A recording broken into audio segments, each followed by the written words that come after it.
Hi, everyone, and welcome to Child Development 34, Observation and Recording. I'm your professor, Alma Cortez, and I just wanted to give you a few quick announcements to start our week. Now let's get into it. So, few big announcements about our class. There's no class meetings. Everything is completely online in terms of our participation in the course. There are no meetings at specific times. You're welcome to come to office hours at any time, but there are no live class meetings that you have to attend. Second is we use a zero cost textbook, so you don't have to pay for a course textbook at the bookstore. You will access it through Canvas.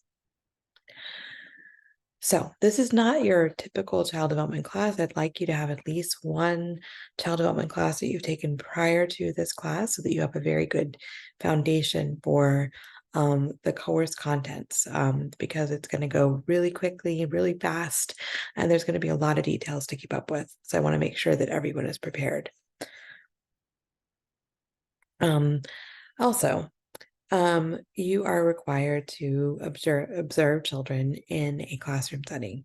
So although this course is online, as in all of the contents will be handled and submitted online, you do have to make time in your schedule to visit a center.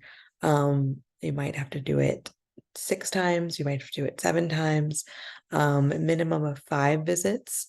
But you do need to do it more than once and less than 15. So, however many visits you need to do and coordinate within your schedule. So, please leave time for that. Make sure that you can do that. If you're working in a center, let me know right away so that we can figure that out. But you do need to have a specific place to observe in a center so that you can complete the observations, and you need to have it on a consistent child over time. So that is the big thing to know about this class, is that you do have to have that space to observe and to make sure that you can visit often and frequently.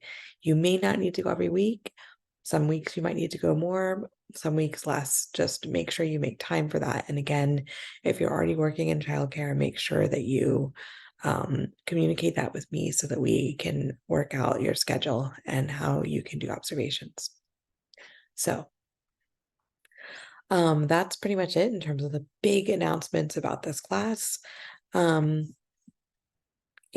just note about, if you are going to be participating in observing at any of the childcare centers that I recommend, they do communicate with me often and frequently if there any reason why a student is not following all the rules of the center or guidelines of no cell phones and dressing appropriately. They will contact me. So make sure that you are doing your best and representing our course as well as Pierce College.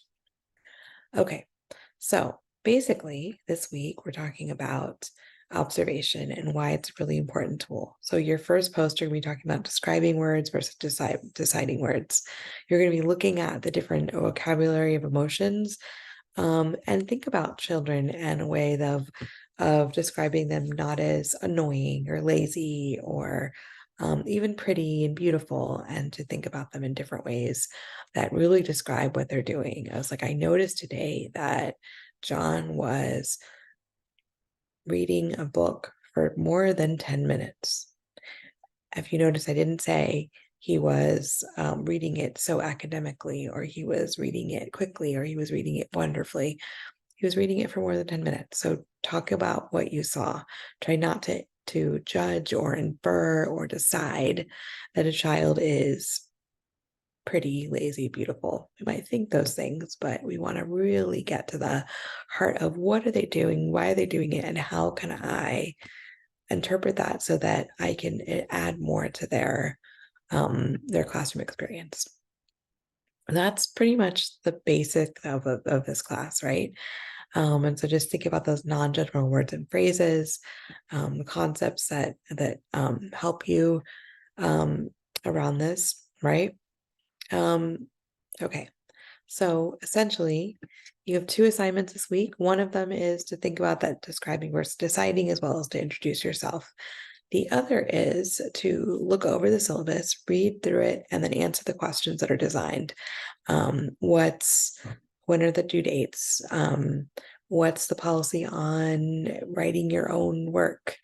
What's a resource you might use at Pierce College? So 2 assignments. One is that syllabus post, and one is the discussion post introduction that is a video response with responses to others. Okay. So this is all written in the overview as well. That's pretty much it for the first week, and I will be talking more, and I will see you in office hours. And I look forward to meeting you all and learning with you in this course. Don't forget, we are objectively observing, we are not judging or deciding children, and I hope that you enjoy this part of the class. Thank you and take care.